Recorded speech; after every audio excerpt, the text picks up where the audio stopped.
బెంగుళూరు వెన్నుపోటు దినం నిరసనలకు పిలుపునిచ్చి జగన్ డుమ్మ. వెన్నుపోటు దినం పేరిట రాష్ట్ర వ్యాప్తంగా బుధవారం నిరసనలు చేపట్టాలని, ఎన్నికల సమయంలో కూటమి ఇచ్చిన హామీలు నెరవేర్చాలంటూ కలెక్టర్కి వినతిపత్రాలు ఇవ్వాలని కేడర్కు వైసీపీ అధినేత జగన్ పిలుపునిచ్చారు. తీరా అసలు సమయానికి రాష్ట్రంలో కనపడకుండా ఆయన బెంగళూరు ప్యాలెస్ కు వెళ్లిపోయారు. వెన్నుపోటు దినంలో పాల్గొనేందుకు పార్టీ అధ్యక్షుడిగా రాజధానిలోని తాడేపల్లి నివాసించి బయటకు వస్తారని ఆశించిన పార్టీ కేడర్ నిరాశకు గురైంది. మీకు చెప్పారా నిరాశకు గురైందని? నీకు చెప్పారా మా కేడర్ నిరాశకు గురైందని? జగన్మోహన్ రెడ్డి గారు రాకపోతేనే ఇంత సక్సెస్ గా ప్రోగ్రాంలు ప్రతి నియోజకవర్గంలో 175 నియోజకవర్గాల్లో ఉవ్వెత్తున ఒక ప్రజా ఉప్పెన వచ్చిందంటే రేపొద్దున జగన్మోహన్ రెడ్డి గారు వస్తే ఈ ఉప్పెనకి ఇంకా మరికొంత ఉప్పెన యాడ్ అయ్యి ఆ ఉప్పెనలో కొట్టుకొని పోతుంది మీ ప్రభుత్వం. జగన్మోహన్ రెడ్డి గారు బయటికి రావాలని కోరుకున్నప్పుడు సో వస్తే చూశారు కదా నిన్న తెనాలి మీ ఏడుపులు ఎలా ఉన్నాయో. తర్వాత తెనాలి జగన్మోహన్ రెడ్డి గారు వస్తే ఎలా ఏడుస్తారు రాశారు. జగన్మోహన్ రెడ్డి గారు ఎక్కడికి వెళ్ళినా వేలాదిగా వస్తున్నటువంటి ప్రజలను చూసి మీ ఏడుపులను చూశారు. బెంగళూరు అని హెడ్డింగ్ పెట్టారు కదా. చంద్రబాబు సార్ కరకట్ట కొంప లోపల బయట, చంద్రబాబు సార్ జూబ్లీ హిల్స్ కొంప లోపల బయట రాయాలి కదా. పవన్ కళ్యాణ్ ఫామ్ హౌస్ లోపల బయట. అవి కొంప అని రాస్తారా? మరి ఇది ప్యాలెస్లు కదా.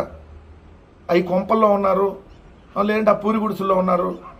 నువ్వు కడుపుకి అన్నం తినవు రాధాకృష్ణ. నువ్వు తినేది ఏంటంటే బురదలో ఏదైతే బురద పందులు ఉంటాయి చూడు, రోడ్లమ్మట మురుగు కాలువల దగ్గర పందులు, అవి ఏంటంటే నువ్వు అవి తిని రాస్తున్నావు అనేది స్పష్టంగా కనపడతా ఉంది.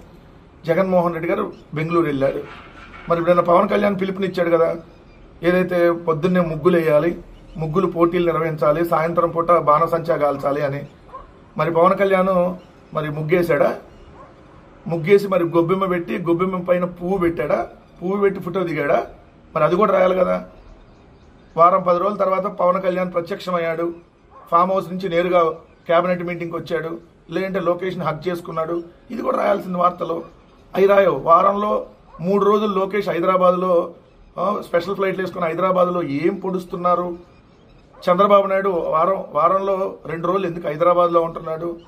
హైదరాబాద్ నుంచి కరకట్ట కొంపకి వాళ్ళ బయలుదేరిన చంద్రబాబు, హైదరాబాద్ నుంచి కరకట్ట కొంపకు బయలుదేరిన లోకేష్, జూబ్లీ హిల్స్ కొంప, హైదరాబాద్ ఫామ్ హౌస్, ఇవన్నీ ఎందుకు రాయవు? అంటే నువ్వు అన్నం తింటే ఇవి కూడా రాస్తావు. నువ్వు తినేది అన్నం కాదు కదా, అందుకనే ఇలాంటి రాస్తావు. పేలవంగా వైసీపీ అంట నిన్న పేలవంగా కనపడిందంట వీళ్ళకి. అంటే చెప్పా కదా, కడుపుకి అన్నం తినేవాడికి ఈ ర్యాలీలు ఎంత బాగా సక్సెస్ అయిందో తెలిసింది. నీలాగా అశుద్ధం తినేవాడికి పేలవంగానే కనపడతాయి. అందుకని ఫోటోలన్నీ ఇప్పుడు నీకు డిస్ప్లేలు వేస్తాను చూడు. పేలవంగా వైసీపీ నిరసనలని ఏదో ఒక ఫోటో వేసి వెన్నుపోటు దిన ర్యాలీ కంట కర్నూలు నుంచి వచ్చిన మహిళా కూలీలంట. అంటే మీకు మన జరిగింది కదా ఏదైతే ఒక మాయానాడు కార్యక్రమం, ఆ బూతునాడు కార్యక్రమం జరిగింది కదా, దానికి తరలించుకుంటారు. మాకు వైఎస్ఆర్ కాంగ్రెస్ పార్టీకి అట్ట అవసరంలా. సింగిల్గానే 40% మొన్న కూడా కేడర్ నిలబడింది. ఈ రోజు కూడా వేలాది మంది జనం జగన్మోహన్ రెడ్డి గారు బయటికి రాకపోయినా వైఎస్ఆర్ కాంగ్రెస్ పార్టీ పిలుపునిస్తే నిన్న వేలాదిగా 175 నియోజకవర్గాల్లో ఒక ఉప్పెన వచ్చింది కదా. అది బ్రాండ్, అది వైఎస్ఆర్ కాంగ్రెస్ పార్టీ బ్రాండ్. అంటే 3 పార్టీలు, 164 మంది, 21 మంది ఎంపీలు, 2 పత్రికలు, ఒక 10 శాటిలైట్ ఛానళ్ళు, మీకు ఒక 500 యూట్యూబ్లు, వందలాది ఫేస్బుక్ పేర్లు, ఇన్నున్నా కూడా భయం, వణుకు, ఒక్కటి రాట్ల బయటికి. మా మీద కేసులు పెట్టి అరెస్టులు చేస్తా అన్నా కూడా వేలాదిగా మా కార్యకర్తలే పెట్టుకోడా కేసులు, మీ కేసులకి ఎవడు భయపడతాడు, మా ఇంటి బయట ఉన్న కుక్క కూడా భయపడదని చెప్పి ఏదైతే ఉప్పెనలాగా వస్తున్నటువంటి ఆ ఉప్పెనను చూసి తట్టుకోలేక ఈ రాతలు రాయాల్సింది కదా. ముగ్గులు, గొబ్బెమ్మలు. పవన్ కళ్యాణ్కి వారం జ్వరం ఎందుకు వస్తుంది? జ్వరం కాదు, జ్వరం ఎందుకు వస్తుంది? ఇవన్నీ రాస్తే బాగుండేది. రాజధానిలో క్వాంటమ్ వ్యాలీ 175 నియోజకవర్గాల్లో ఎంఎస్ఎంఈ పార్కులు, వైఎస్ఆర్ జిల్లా పేరు వైఎస్ఆర్ కడప జిల్లాగా మార్పు, 17 మంది జీవిత ఖైదీలకు ప్రత్యేక క్షమాభిక్ష, రాష్ట్ర మంత్రిమండలి నిర్ణయాలు, విజయవంతంగా ఏడాది పాలనపై చంద్రబాబు, పవన్, లోకేష్లకు అభినందనలు, 17 మంది ఖైదీలకు క్షమాభిక్ష. ఇది చాలా పెద్ద వార్త. మరి 17 మంది జీవిత ఖైదీలకు ఇప్పుడు ఎందుకు క్షమాభిక్ష పెట్టి ఒకేసారి ఎందుకు రిలీజ్ చేస్తున్నారో చూడాలి. పరిశ్రమల్లో మహిళల రాత్రుల విధులకు అవకాశం, ఇప్పటి వరకు రోజుకు 9 గంటలున్న కనీస పని గంటలు 10 గంటలకు పెంచడం. అంటే కార్మికులు ఏదైతే పని చేసేటటువంటి పని గంటలు 1 గంట ఎక్స్ట్రా పెంచారు. మరి ఎందుకు ఇంత కక్ష వీళ్ళకి అర్థం కాల. ఎవరన్నా ఇప్పుడు నిన్న ఒక అరగంట తగ్గిస్తారు, మామూలుగా వీళ్ళు ఇంకా 1 గంట పెంచారు.